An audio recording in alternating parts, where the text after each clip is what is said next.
Muy bien, vamos a resolver el ejemplo 7.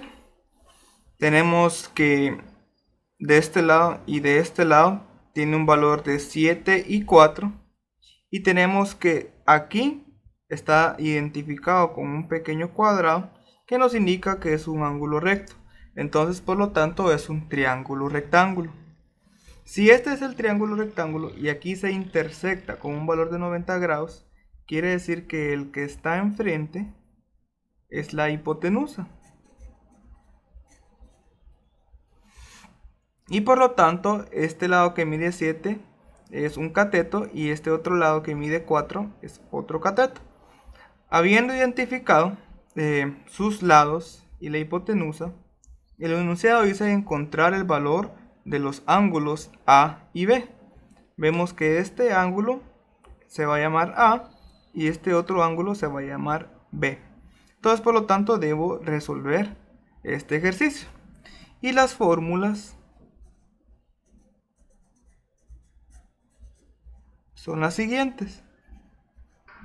Seno del ángulo es igual a cateto opuesto entre la hipotenusa. Coseno del ángulo es igual al cateto adyacente entre la hipotenusa. Y tangente del ángulo es igual al cateto opuesto entre el cateto adyacente.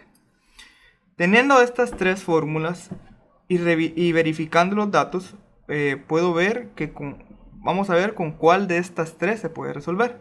Vamos con seno, vamos a resolverlos en orden. Por ejemplo, el ángulo A, y me pide cateto opuesto. Sí, el cateto opuesto aquí está, que divide entre la hipotenusa. La hipotenusa la desconozco, entonces esta fórmula no la puedo utilizar. Paso con la siguiente y que dice coseno del ángulo es igual al cateto adyacente. Cateto adyacente saben que es el que nace del ángulo del que yo quiero saber.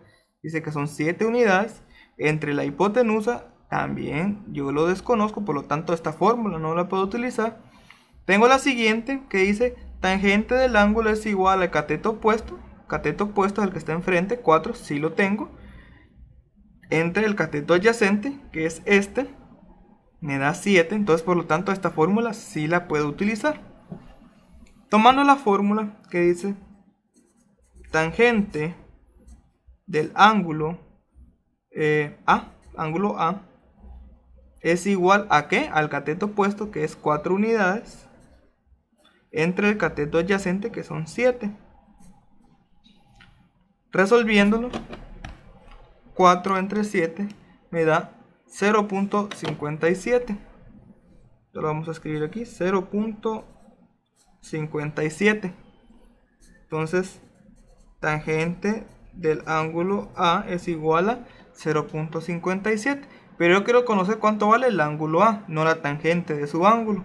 Entonces digo que el ángulo A es igual a este que está de este lado, pasa al otro lado de forma inversa.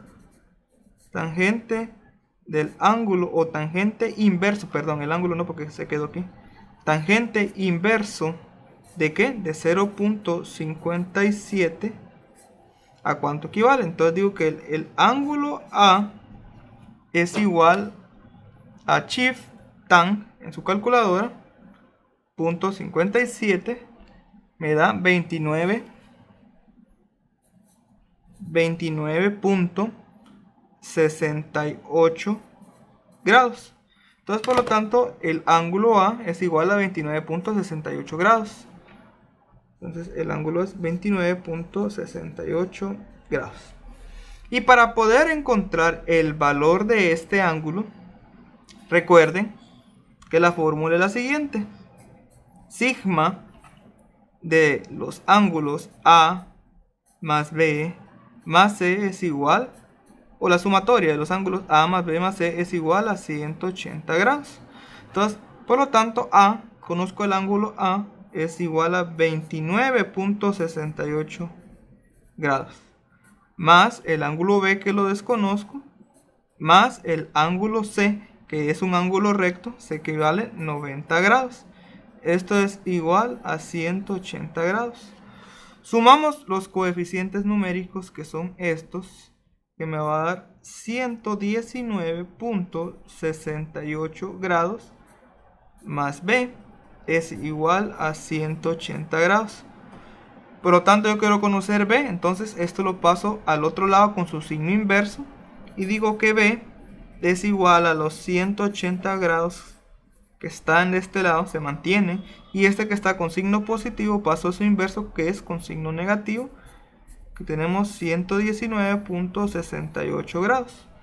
Entonces el valor de B es la diferencia de estos, 180 menos 119.68, me da un total de 60.32 grados.